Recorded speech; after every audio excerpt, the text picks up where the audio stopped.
Sick building syndrome is described by the EPA as a situation in which building occupants experience acute health and comfort effects that appear to be linked to time spent in a building, but no specific illness or cause can be identified. Contrasting sick building syndrome is building-related illness, which is similar, but the symptoms of this diagnosable illness are identified and can be attributed directly to airborne building contaminants. There are multiple causes of sick building syndrome, many of which are biological contaminants, such as bacteria, various types of molds, pollen, and viruses.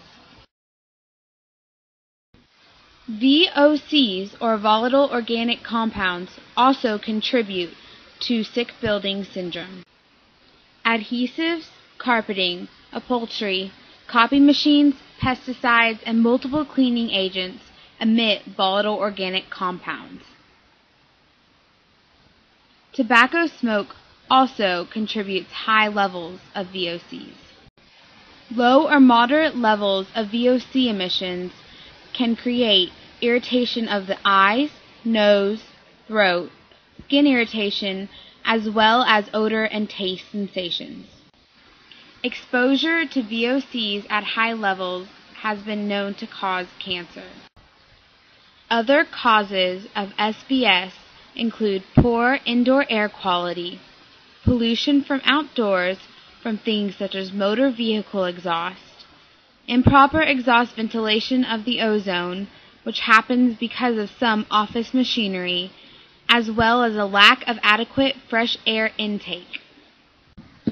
Although, in more recent times, sick building syndrome has not been as much of a problem, there are still plenty of cases and examples of SBS affecting people's lives.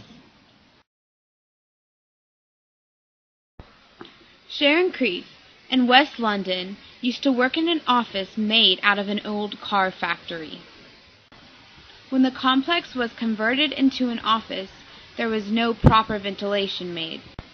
In order to keep the building at a reasonable temperature during the summer, Creef and her co-workers would use freestanding machines to blow cold air into the room. This resulted in cold-like symptoms for almost everyone in the company. Although many people associate sick building syndrome with mold in homes, it happens in many offices all over the world. Prathup, a 32-year-old office employee, had a similar situation. Prathup found that upon entering his office, his eyes would begin to water uncontrollably and he would be unable to stop coughing. After multiple doctor's visits, Prathup discovered he was suffering from symptoms of sick building syndrome.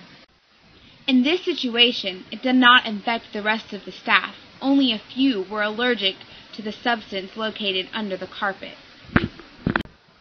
Because of so many situations like Creef's and Prathup's, doctors, scientists, and others have begun working on ways to make sick building syndrome history. In many cases of SBS, AC systems are a high contributing factor. Dr. Jamal advises using newfound UV radiation-fitted ACs. These ACs may be helpful in preventing respiratory problems associated to a significant extent. Frank Pompa of USA Today suggests that people building houses should use a passive approach, common in Germany. These homes need almost no energy because they're so well insulated. Since the insulation is top quality, mechanical ventilation can be used to circulate air and helps to avoid sick building syndrome. A team of scientists at Tokyo University claim to have found the cure for sick building syndrome. Since many cases of SBS are caused by poor ventilation and buildup of VOCs, the team has developed a machine that supposedly captures the emissions and turns them into things such as water and carbon dioxide. The lead professor of this group, hopes to one day apply this device to houses, offices, and factories all over the world. In 2003, new laws were passed and revised, clarifying the responsibility of building companies, local governments, as well as health officers in preventing sick house syndrome. However, according to the U.S. National Library of Medicine and the National Institutes of Health, sick building syndrome has been a governmental concern since the 1980s. It is predicted that with government intervention and regulation, as well as medical and technology advances, that one day sick building syndrome will not be an issue in many developed countries.